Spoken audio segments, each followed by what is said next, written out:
करना। Hate speech देने वालों के विरोध में वहां से कारवां चला आ रहा है। I am very happy. आप जानते हैं मैं किन की बात कर रही हूँ? प्लीज प्लीज प्लीज, मैं चाहूंगी आप उनका नाम लें। जिनका कारवां चला आ रहा है, इम्तियाज। उनका कारवां देख के ना पता नहीं मेरे दिल को बहुत खुशी, the way he is coming. Proud of you, proud of you. वजह क्या है मालूम है? मैं ये नहीं कहूंगी कि आप कुछ गलत करो, जाते जाते आपके न्यूज चैनल के माध्यम से आवाम को एक मैसेज जरूर। इम्तियाज जलील चले आ रहे हैं अपने कारवे के साथ, क्या बोलते हो? उन दोनों को अरेस्ट करो, रामगिरी महाराज को और राणे को।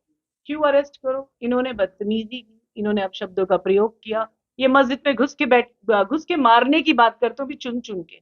मस्जिद के अंदर चूड़ियां नहीं दिखती, चूड़ियां पहन के नहीं बैठते। मैंने उस दिन भी कहा था, जितनी ताकत है तेरी, इधर आ तू और मैं वन बाय वन लड़ लेंगे, बाद में मस्जिद तक जाना। अब सीन क्या है, जब वो कारवा चला आ रहा है तो वो कारवा भी क्या कह रहा है? अरेस्ट करो बोल रहा है, ये नहीं बोल रहा है कि हमें कुछ चाहिए। हमारे मुसलमानों का माइंडसेट देखो, अगर हम कोई चीज चाहते हैं, हम उतरते हैं, प्रोटेस्ट करते हैं। हम जबरन कोई चीज जाके ठोकते नहीं है। अभी भी क्या बोल रहे हैं? प्रोटेस्ट ही हो रहा है। It's a rally. Rally for what? के अरेस्ट करो। क्यों अरेस्ट करो? संविधान सबके लिए बराबर। ये बाबा साहब अम्बेडकर का लिखा हुआ संविधान इक्वल फॉर एवरीवन है। अगर मैं बात करूंगी मुफ्ती सलमान, मुफ्ती सलमान को उनके एक हेट स्पीच पे, वो मुझे तो लगा नहीं था हेट स्पीच, वो एक जुमला था, लेकिन जुमले को आपको लगा कि वो हेट स्पीच थी। वो बेचारा मुफ्ती साहब वो अंदर बैठे, वजह कुछ गुना नहीं है। मैं बोलती हूँ बाखुदा अल्लाह इस चीज पे हाजिर नाजिर गवाह है, उस इंसान ने कोई गुनाह नहीं किया। वो स्पीच में ऐसा कोई शब्द नहीं था जो देश को या किसी चीज को हार्म कर सके। हाँ, उनको रिहा करना जायज है, लेकिन क्यों नहीं कर रहे मेरे समझ के बाद? राजनीति।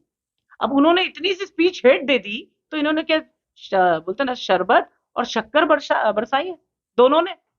वो प्रॉफिट मोहम्मद के खिलाफ बोलते हैं, अगर उनके खिलाफ केस करते हैं तो ये नवाब उठ के बोलते हैं कि ये उठ के सबके टुकड़े करेंगे। तो देश का संविधान जब सबके लिए बराबर है तो इनका अरेस्ट करना उतना ही जरूरी है। ये अरेस्ट करके कानून को ये साबित करना होगा कि इस देश में कानून जिंदा है, वरना गुंडा राज चल रहा है।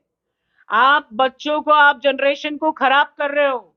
मैं डिपार्टमेंटल को बोलूंगी, इतने एफआईआर की बात अगर आप अरेस्ट नहीं कर रहे हो तो आप जनरेशन की दिमाग में डाल रहे हो कि there is no law and order, there is nothing essential and necessary in this country to live over. ये आप साबित कर रहे हो, आप जनरेशन खराब कर रहे हो। हमारे जैसे लोग अभी भी अच्छी ताकीद कर रहे हैं, और बिल्कुल अरेस्ट जरूरी है। इम्तियाज जलील ने अगर जिस दिन मुझे एक भी आवाज दी, भाई मैं हाजिर हूँ इंशाल्लाह। चलिए, बहुत बहुत शुक्रिया, थैंक यू।